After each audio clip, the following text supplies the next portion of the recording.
day, internets, and welcome back. My name's Kyle, and my channel is KentuckyKoozie. Thanks for stopping by. I got the log splitter warmed up here, and let me just take a tour and show you what we got left here to split.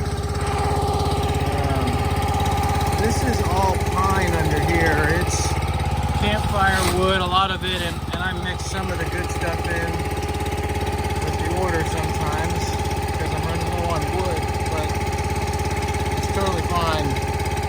People are happy to have wood right now. Everybody's running out this late in the season. But then moving on, I got all of these browns, and this is a mix of all kinds of stuff. There's some ash, some maple. I'm trying to finish this up here and get it split while the weather's nice. It's like 55 degrees today, and it's going to be in the 50s, mid 50s. They're even saying maybe in the low 60s, and it's February. So all through, you know, the middle of February, we're going to be in the 50s here. But I'm sure we'll get another cold snap, maybe another snow, and probably some rain and some of that nasty 32 degree, 33 degree rain that we get.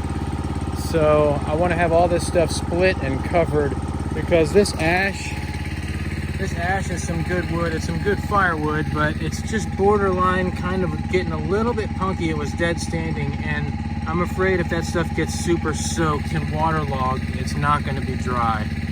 So if I get it split and covered, that'll dry fast. I mean, look, that's cracking all the way out.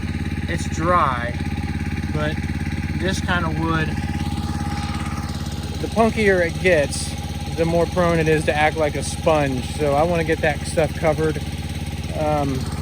You come up here and look at this stuff. This is some of that really nice oak that I got earlier this year. I even hate to sell this. I'd like to burn some of this myself, but so it goes. You're in the business. This tree was awesome. It was huge, and it dried right out. I mean, that's dry. It's light. It feels light to me for oak. But you can see the tree. This was the bark on it. It was a real mature, large oak tree. It's got just beautiful thick bark. That piece is heavy. But some of this other wood, all of these square pieces that are, I mean, it's all washed out. You can see how white they are in the end from the sun, and they're getting black already. That stuff dried right out, I swear. That's oak. And I picked that up in October. It's now February, and it's dry. I mean, I don't know if you can hear that. It's dry. But that wood, I mean, if it's solid like that, the rain will just dry right off of that. You can leave that uncovered all summer in the weather, and it can get wet in the rain and dry right out. But as it gets punky, that punkier stuff will soak up the water, and it'll never dry out. It'll just keep getting wet. So I'm gonna get that split and covered while I can, so it can burn this year. Now, back here is all that cherry that I cut up, and that's gonna be for next year, but it is just some gorgeous wood. And I don't have anything for scale again. Here's a hat here. Here's a ball cap for scale. I'm getting this all cut up or split up here soon. It's not a rush on this because it's for next year. So by May, I want to get this all split, and that'll be coming up on the channel. But look how beautiful that is. I mean, that's just perfect cherry. I got a whole pile. There's probably 2 ricks here. So I spent a few hours getting that. It's a couple $100. I think that's worth it. I mean, I got that, and I got another probably rick or 2 of ash, and it took me all afternoon. I mean, it took me from about 12 or 1 o'clock till dark at 6:30, 6 o'clock to get it all cut up and bucked up and then hauled out of the woods. I'm sure you saw my video of that. It's called stripper pole wood, I think is what I'm calling that one, unless I change the title. So check that out. If you want to see me getting all that out of the woods, it was awesome. The stripper pole tree broke in half and went flying up in the air like a seesaw, a teeter-totter, whatever you want to call it. But moving on, this stuff is all waiting to be processed with the chainsaw. That'll be coming up. This is all chainsaw stuff here. I gotta get the saw out here. this week while the weather's nice and get that done. And then this stuff was wood that is borderline ready. It was processed late in the fall. It's just not really ready yet. It's all, I mean, there's this beech here. Speaking of green wood, this is actually green, but it's drying pretty fast. It feels like it's lost a lot of weight in the past month or so, but I was trying to hold on. I mean, somebody calls me late this winter in March or something, this stuff will probably be ready to burn, but I'm just letting it sit here for a while and dry. And the last few things I got here is this big cherry crotch. I'm willing to bet there's ants in that. It's a crotch, and if you come around the back, that's where the ants live. When I pick up this wood at the tree service, when you look at them, both of it, when you look at them and see that in the middle, I'm trying to get the glare off. There could be ants in there, and that's heavy. I can't move it right now with one hand.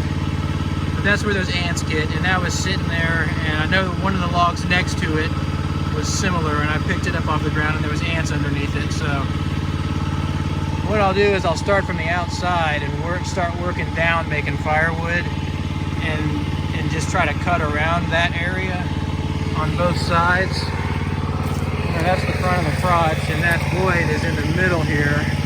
So I'll just start and make firewood out of this and this and this. Same over here. And then leave this center section in case there's ants in it. And if there is, I'll throw it in my fire pit. But there's still good wood, and I mean, look at all the wood that's solid. There's no ants in that, but in the middle, probably.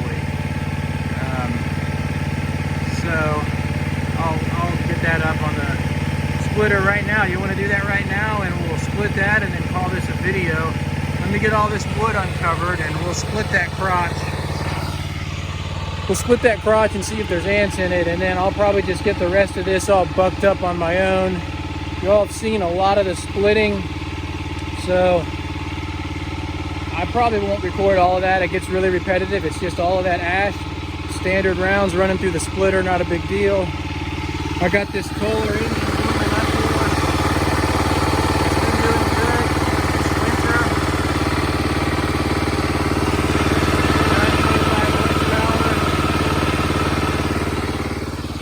winter. Log splitter's been doing good. It was a little hard to start when it was like 2 degrees outside, but that can be expected.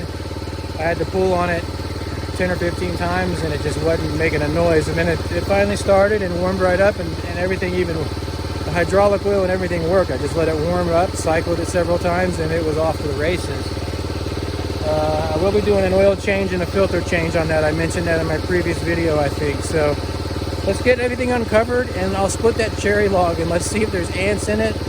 And that'll be the video for today. Thanks for tuning in. I appreciate all the super thanks and all the subscribers that have stuck around with me. Appreciate it.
dormant, so they're not moving around very much, but that's not too much waste out of that big log. Just to throw that big chunk away. That'll be some, I'll throw that in the fire pit later this year, whatever.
Like I thought, they were right in the middle of that crotch where that void was. I don't know if you can hear me or not, but that's not too much waste out of that whole crotch. That's why I brought it home. I got several pieces of wood out of it.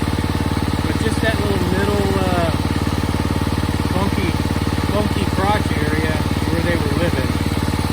So I'll throw this back in the woods and let it sit until I start a fire in the fire pit and I get some type of guilty pleasure out of burning these things. So I'll torch them here whenever I get a fire going when it's cold outside. Alright.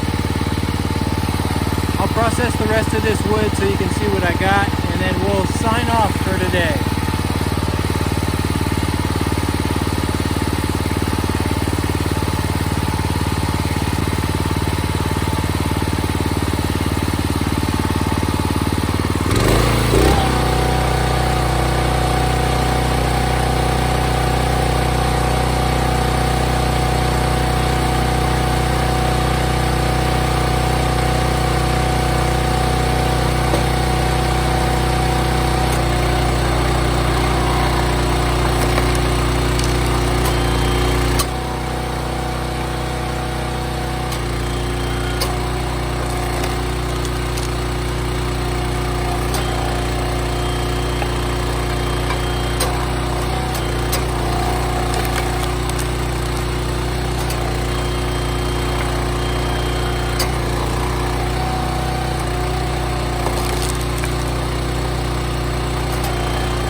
Okay, so we're done with the cherry log, and there was ants in it. I was right.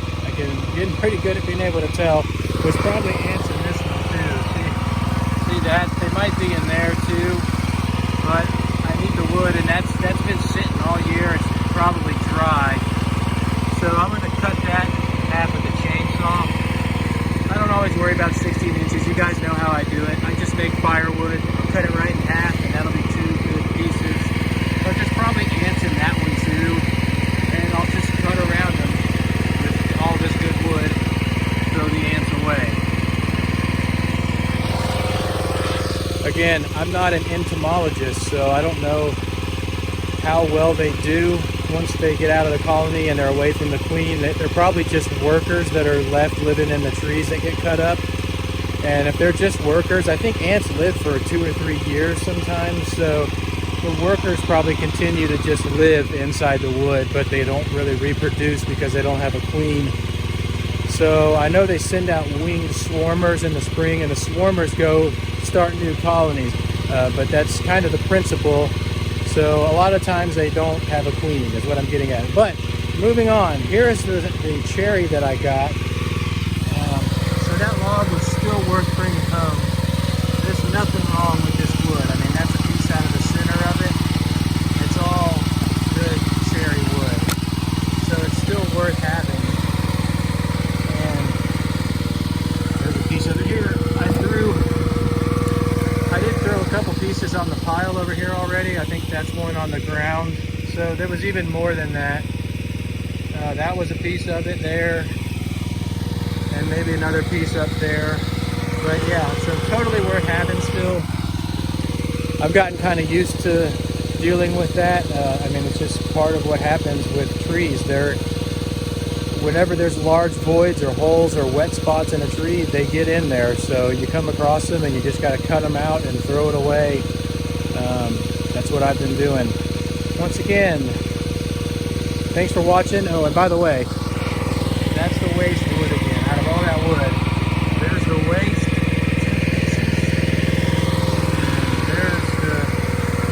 There's the good wood. And that's like a 46-inch chopping block. Can't remember the measurements on it, but whatever. You get the idea. Good wood.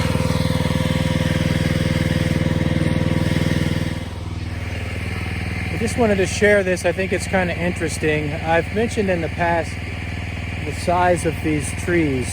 There was a video I did earlier this year, and this land used to be farmland or agricultural land or something, and there's no really large trees. That sycamore is about the biggest tree back here, but you can see they're all about the same diameter. I mean, those trees are all, 30 or 50 or 60 years old or something. They're not huge, but then out of nowhere there's this massive stump that broke off at some point in time, and I think that's cedar. It's been there a long time. So that tree must have been left when they were farming it or whatever a long time ago. That tree must have been left standing. But look at that thing. I think it's cedar, and that tree next to it is about as big as they get back here. And look at the difference. I mean, that's 30 inches across. You couldn't wrap your arms around that thing. I'll go do a tree hug or bear hug on it and show you. But like, look at that hackberry right here. It's just a little thin thing. I mean, they're all like that. And then all of a sudden you come across this monster stump. It's kind of neat.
here's to you. Thanks for watching.